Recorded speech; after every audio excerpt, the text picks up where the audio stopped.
It is a truth universally acknowledged that a single man in possession of a good fortune must be in want of a wife.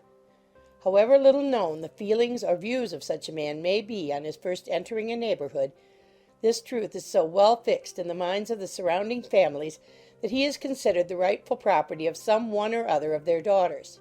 My dear Mr. Bennet, have you heard that Netherfield Park is let at last? Mr. Bennet replied that he had not. But it is, for Mrs. Long has just been here, and she told me all about it. Do you not want to know who has taken it? You want to tell me, and I have no objection to hearing it. Why, my dear, you must know. Mrs. Long says that Netherfield is taken by a young man of large fortune from the north of England, that he came down on Monday in a chaise and four to see the place, and was so much delighted with it that he agreed with Mr. Norris immediately, that he is to take possession before Michaelmas, and some of his servants are to be in the house by the end of next week. What is his name? Bingley. Is he married or single? Oh, single, my dear, to be sure. A single man of large fortune, 4,000 or 5,000 a year. What a fine thing for our girls. How so? How can it affect them? My dear Mr. Bennet, how can you be so tiresome? You must know that I'm thinking of his marrying one of them. Is that his design in settling here? Design? Nonsense, how can you talk so? But it is very likely that he may fall in love with one of them, and therefore you must visit him as soon as he comes. I see no occasion for that. You and the girls may go, or you may send them by themselves, which perhaps will be still better, for as you are as handsome as any of them, Mr. Bingley may like you the best of the party. My dear, you flatter me. I certainly have had my share of beauty, but I do not pretend to be anything extraordinary now. When a woman has 5 grown-up daughters, she ought to give over thinking of her own beauty. In such cases, a woman has not often much beauty to think of.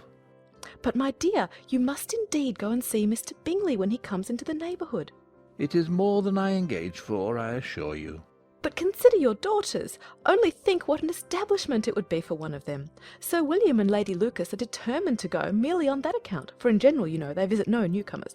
Indeed, you must go, for it will be impossible for us to visit him if you do not. You are over-scrupulous, surely.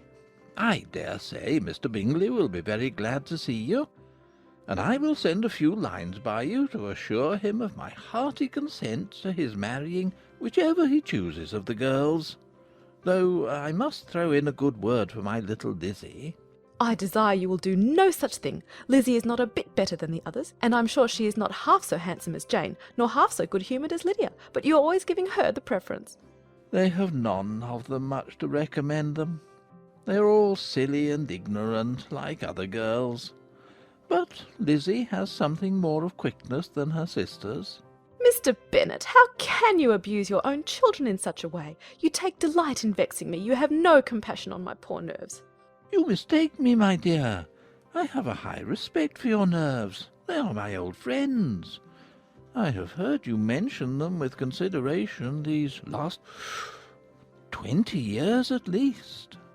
Ah, you do not know what I suffer. But I hope you will get over it, and live to see many young men of 4,000 a year come into the neighbourhood. It will be of no use to us if 20 such should come, since you will not visit them. Depend upon it, my dear, that when there are 20, I will visit them all.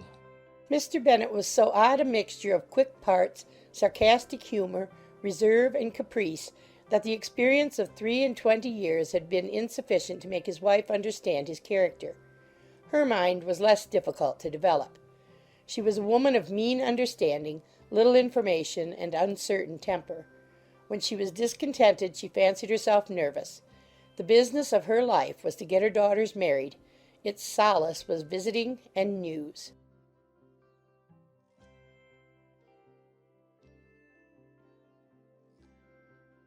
Mr. Bennet was among the earliest of those who waited on Mr. Bingley. He had always intended to visit him, though to the last always assuring his wife that he should not go, and till the evening after the visit was paid she had no knowledge of it. It was then disclosed in the following manner. Observing his second daughter employed in trimming a hat, he suddenly addressed her with, "I hope Mr. Bingley will like it, Lizzie." We are not in a way to know what Mr. Bingley likes. said her mother resentfully. since we are not to visit. But you forget, Mamma, said Elizabeth. that we shall meet him at the assemblies, and that Mrs. Long promised to introduce him. I do not believe Mrs. Long will do any such thing. She has 2 nieces of her own. She is a selfish, hypocritical woman, and I have no opinion of her. No more have I, said Mr. Bennet.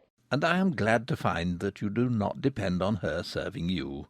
Mrs. Bennet deigned not to make any reply, but unable to contain herself, began scolding one of her daughters. Don't keep coughing so, Kitty. For heaven's sake, have a little compassion on my nerves. You tear them to pieces. Kitty has no discretion in her coughs. Said her father. She times them ill. I do not cough my own amusement, replied Kitty fretfully. When is your next ball to be, Lizzie? Tomorrow fortnight. Aye, so it is. Cried her mother. And Mrs. Long does not come back till the day before, so it will be impossible for her to introduce him, for she will not know him herself. Then, my dear, you may have the advantage of your friend, and introduce Mr. Bingley to her. Impossible, Mr. Bennet, impossible. When I am not acquainted with him myself, how can you be so teasing? I honour your circumspection. A fortnight's acquaintance is certainly very little. One cannot know what a man really is by the end of a fortnight. But if we do not venture, somebody else will, and after all, Mrs. Long and her daughters must stand their chance. And therefore, as she will think it an act of kindness, if you decline the office, I will take it on myself. The girls stared at their father. Mrs. Bennet said only, Nonsense, nonsense. What can be the meaning of that emphatic exclamation? cried he. Do you consider the forms of introduction and the stress that is laid on them as nonsense? I cannot quite agree with you there. What say you, Mary? For you are a young lady of deep reflection, I know, and read great books and make extracts. Mary wished to say something sensible, but knew not how. While Mary is adjusting her ideas, he continued, let us return to Mr. Bingley. I am sick of Mr. Bingley, cried his wife. I am sorry to hear that. But why did you not tell me that before? If I had known as much this morning, I certainly would not have called on him. It is very unlucky. But as I have actually paid the visit, we cannot escape the acquaintance now. The astonishment of the ladies was just what he wished, that of Mrs. Bennet perhaps surpassing the rest, though when the first tumult of joy was over, she began to declare that it was what she had expected all the while. How good it was in you, my dear Mr. Bennet, but I knew I should persuade you at last. I was sure you loved your girls too well to neglect such an acquaintance. Well, how pleased I am, and it is such a good joke too, that you should have gone this morning and never said a word about it till now. Now, Kitty, you may cough as much as you choose, said Mr. Bennet, and as he spoke he left the room, fatigued with the raptures of his wife. What an excellent father you have, girls, said she when the door was shut. I do not know how you will ever make him amends for his kindness, or me either, for that matter. At our time of life it is not so pleasant, I can tell you, to be making new acquaintances every day. But for your sakes we would do anything. Lydia, my love, though you are the youngest, I dare say Mr. Bingley will dance with you at the next ball. Oh, said Lydia stoutly. I am not afraid, for though I am the youngest, I am the tallest. The rest of the evening was spent in conjecturing how soon he would return Mr. Bennet's visit, and determining when they should ask him to dinner.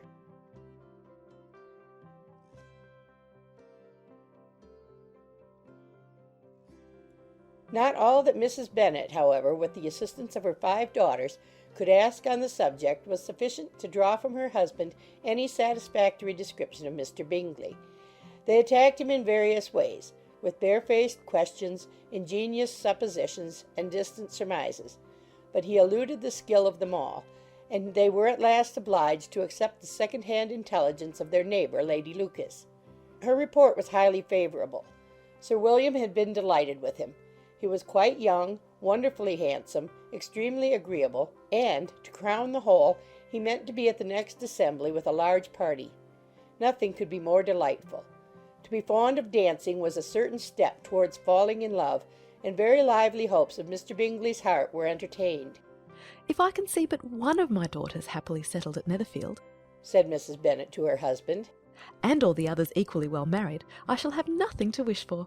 In a few days Mr. Bingley returned Mr. Bennet's visit, and sat about 10 minutes with him in his library.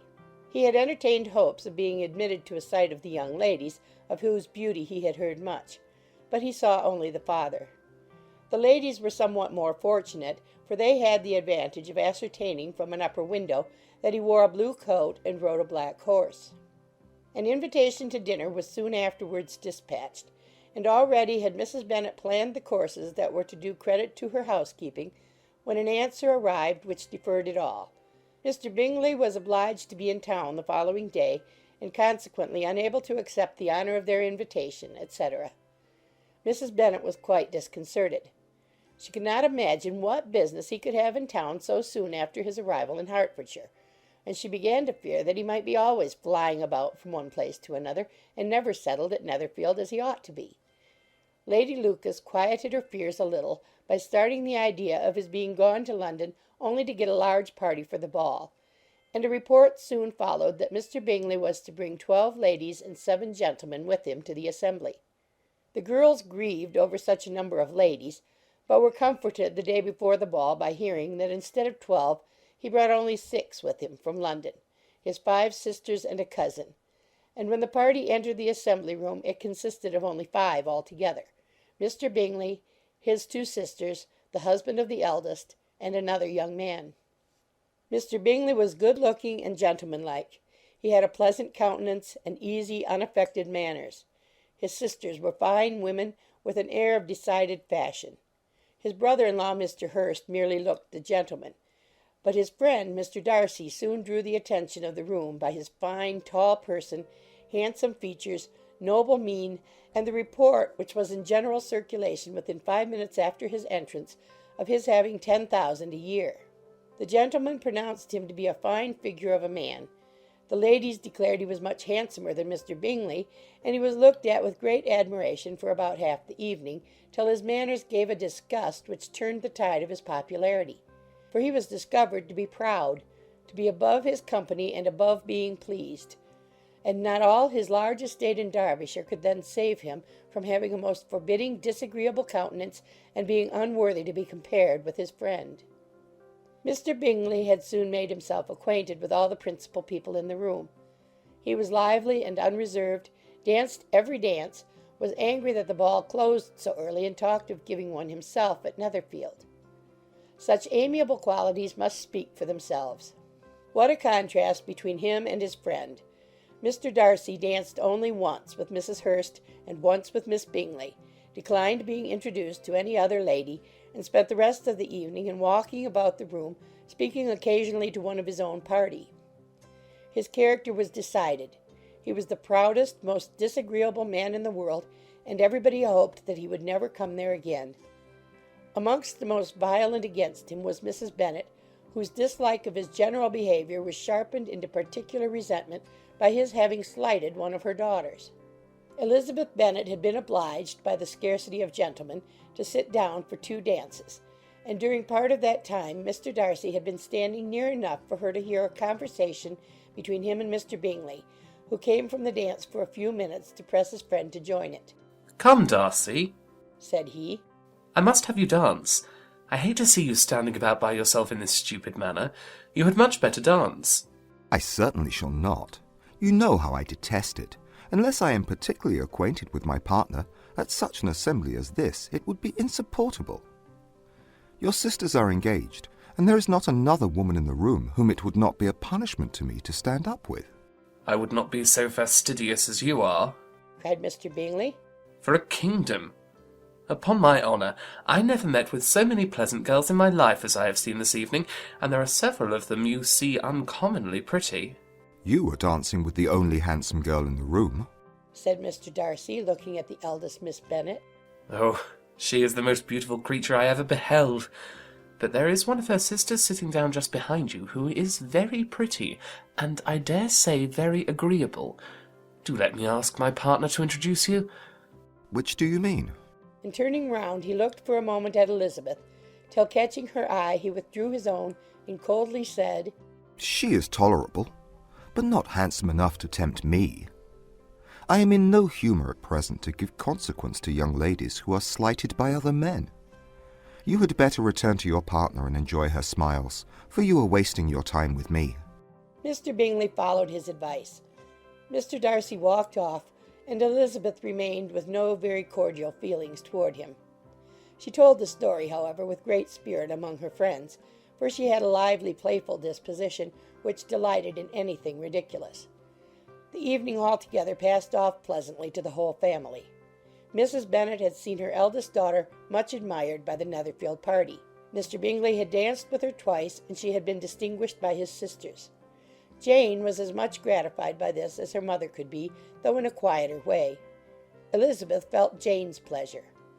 Mary had heard herself mentioned to Miss Bingley as the most accomplished girl in the neighbourhood, and Catherine and Lydia had been fortunate enough never to be without partners, which was all that they had yet learnt to care for at a ball. They returned, therefore, in good spirits to Longbourn, the village where they lived, and of which they were the principal inhabitants. They found Mr. Bennet still up. With a book he was regardless of time, and on the present occasion he had a good deal of curiosity as to the events of an evening which had raised such splendid expectations. He had rather hoped that his wife's views on the stranger would be disappointed, but he soon found out that he had a different story to hear. "Oh, my dear Mr. Bennet," as she entered the room, "we have had a most delightful evening, a most excellent ball. I wish you had been there. Jane was so admired, nothing could be like it. Everybody said how well she looked, and Mr. Bingley thought her quite beautiful, and danced with her twice. Only think of that, my dear, he actually danced with her twice, and she was the only creature in the room that he asked a second time. First of all he asked Miss Lucas. I was so vexed to see him stand up with her, but however he did not admire her at all. Indeed, nobody can, you know, and he seemed quite struck with Jane as she was going down the dance. So he inquired who she was, and got introduced, and asked her for the two next. Then the 2/3 he danced with Miss King, and the 2/4 with Maria Lucas, and the 2/5 with Jane again, and the 2/6 with Lizzie, and the Boulanger. If he had any compassion for me, cried her husband impatiently, he would not have danced half so much. For God's sake, say no more of his partners. Oh, that he had sprained his ankle in the first dance. "Oh, my dear, I am quite delighted with him. He is so excessively handsome, and his sisters are charming women. I never in my life saw anything more elegant than their dresses. I dare say the lace on Mrs. Hurst's gown—" Here she was interrupted again. Mr. Bennet protested against any description of finery. She was therefore obliged to seek another branch of the subject, and related with much bitterness of spirit and some exaggeration the shocking rudeness of Mr. Darcy. "But I can assure you," she added, "that Lizzie does not lose much by not suiting his fancy, for he is a most disagreeable, horrid man, not at all worth pleasing, so high and so conceited that there was no enduring him. He walked here and he walked there, fancying himself so very great. Not handsome enough to dance with. I wish you had been there, my dear, to have given him one of your set-downs. I quite detest the man."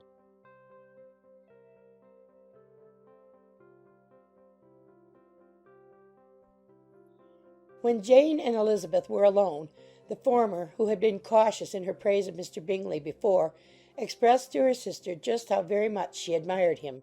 "He is just what a young man ought to be," said she. "Sensible, good-humoured, lively, and I never saw such happy manners, so much ease with such perfect good breeding." He is also handsome, replied Elizabeth, which a young man ought likewise to be if he possibly can. His character is thereby complete. I was very much flattered by his asking me to dance a second time. I did not expect such a compliment.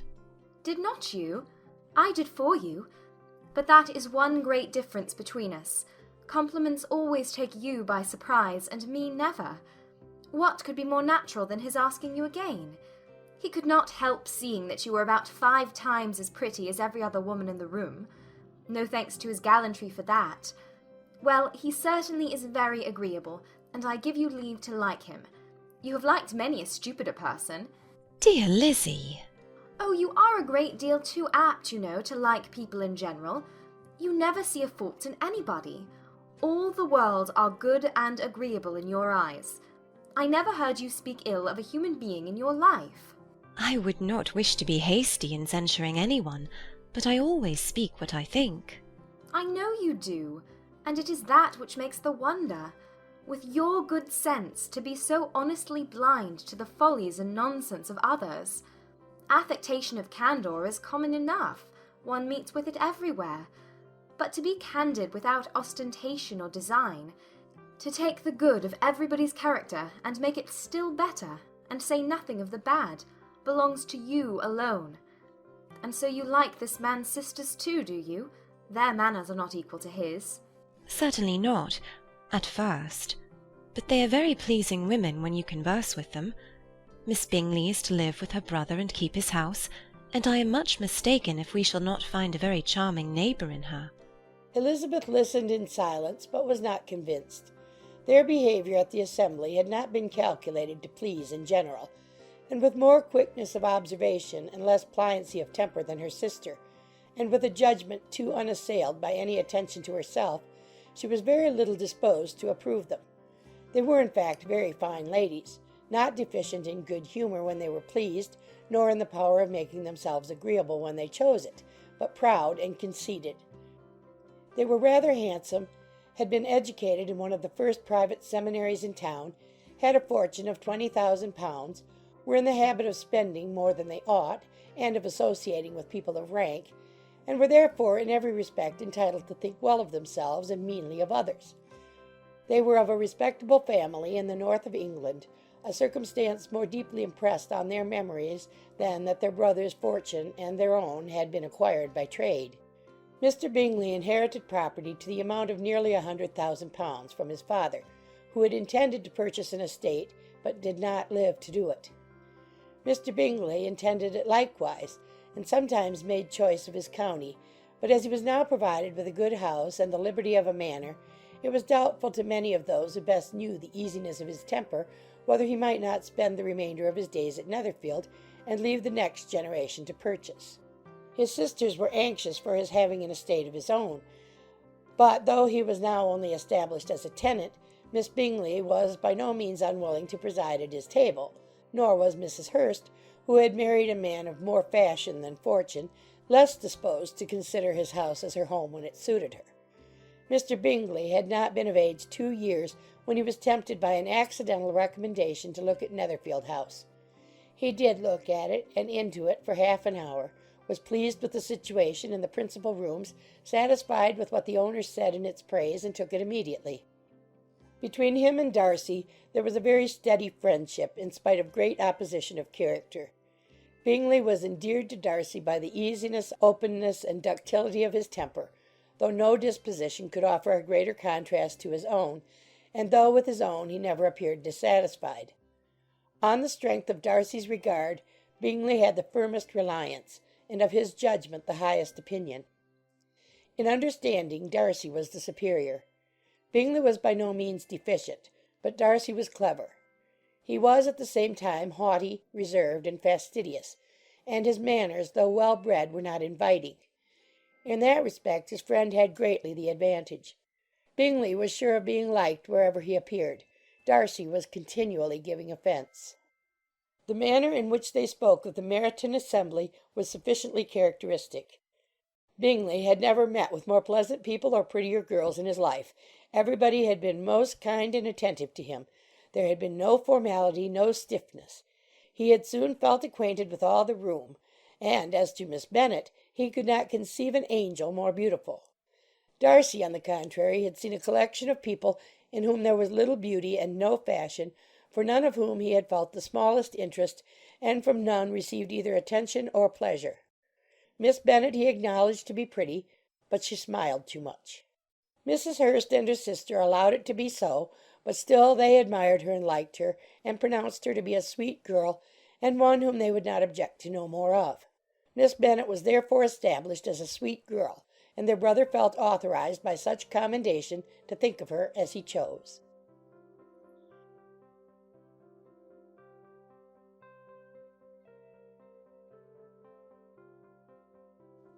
Within a short walk of Longbourn lived a family with whom the Bennets were particularly intimate.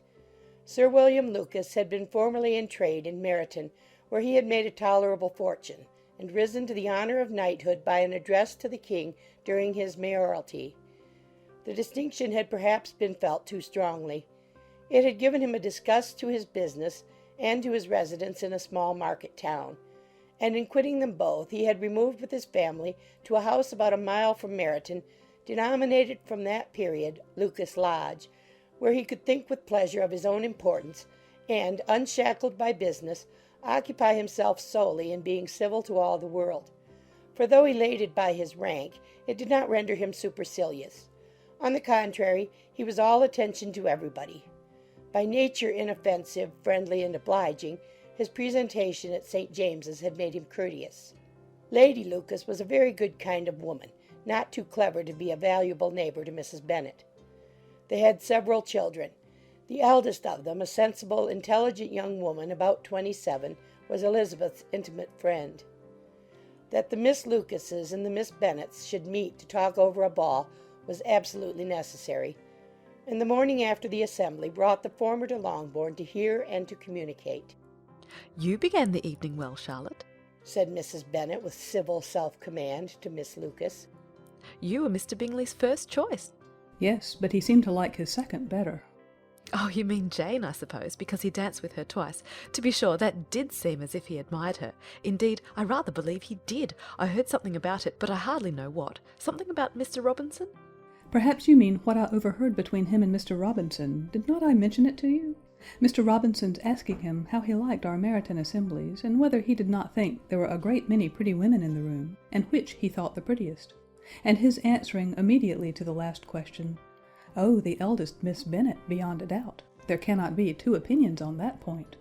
Upon my word, well, that is very decided indeed. That does seem as if... But, however, it may all come to nothing, you know. My overhearings were more to the purpose than yours, Eliza, said Charlotte. Mr. Darcy is not so well worth listening to as his friend, is he? Poor Eliza, to be only just tolerable. I beg you would not put it into Lizzie's head to be vexed by his ill treatment, for he's such a disagreeable man that it would be quite a misfortune to be liked by him. Mrs. Long told me last night that he sat close to her for half an hour without once opening his lips. Are you quite sure, ma'am? Is not there a little mistake? Said Jane. I certainly saw Mr. Darcy speaking to her. Aye, because she asked him at last how he liked Netherfield, and he could not help answering her, but she said he seemed quite angry at being spoke to. Miss Bingley told me, said Jane, that he never speaks much, unless among his intimate acquaintances. With them he is remarkably agreeable. I do not believe a word of it, my dear. If he had been so very agreeable, he would have talked to Mrs. Long. But I can guess how it was. Everybody says that he is eat up with pride, and I dare say he had heard somehow that Mrs. Long does not keep a carriage, and had come to the ball in a hack chaise. I do not mind his not talking to Mrs. Long, said Miss Lucas, but I wish he had danced with Eliza. Another time, Lizzie, said her mother. I would not dance with him if I were you. I believe, ma'am, I may safely promise you never to dance with him. His pride, said Miss Lucas, does not offend me so much as pride often does, because there is an excuse for it. One cannot wonder that so very fine a young man, with family, fortune, everything in his favour, should think highly of himself. If I may so express it, he has a right to be proud. That is very true, replied Elizabeth, and I could easily forgive his pride if he had not mortified mine. Pride, observed Mary, who piqued herself upon the solidity of her reflections, is a very common failing, I believe. By all that I have ever read, I am convinced that it is very common indeed, that human nature is particularly prone to it, and that there are very few of us who do not cherish a feeling of self-complacency on the score of some quality or other, real or imaginary. Vanity and pride are different things, though the words are often used synonymously. A person may be proud without being vain. Pride relates more to our opinion of ourselves, vanity to what we would have others think of us. If I were as rich as Mr. Darcy, cried a young Lucas who came with his sisters, I should not care how proud I was. I would keep a pack of foxhounds and drink a bottle of wine a day. Then you would drink a great deal more than you ought, said Mrs. Bennet. And if I were to see you at it, I should take away your bottle directly. The boy protested that she should not. She continued to declare that she would, and the argument ended only with the visit.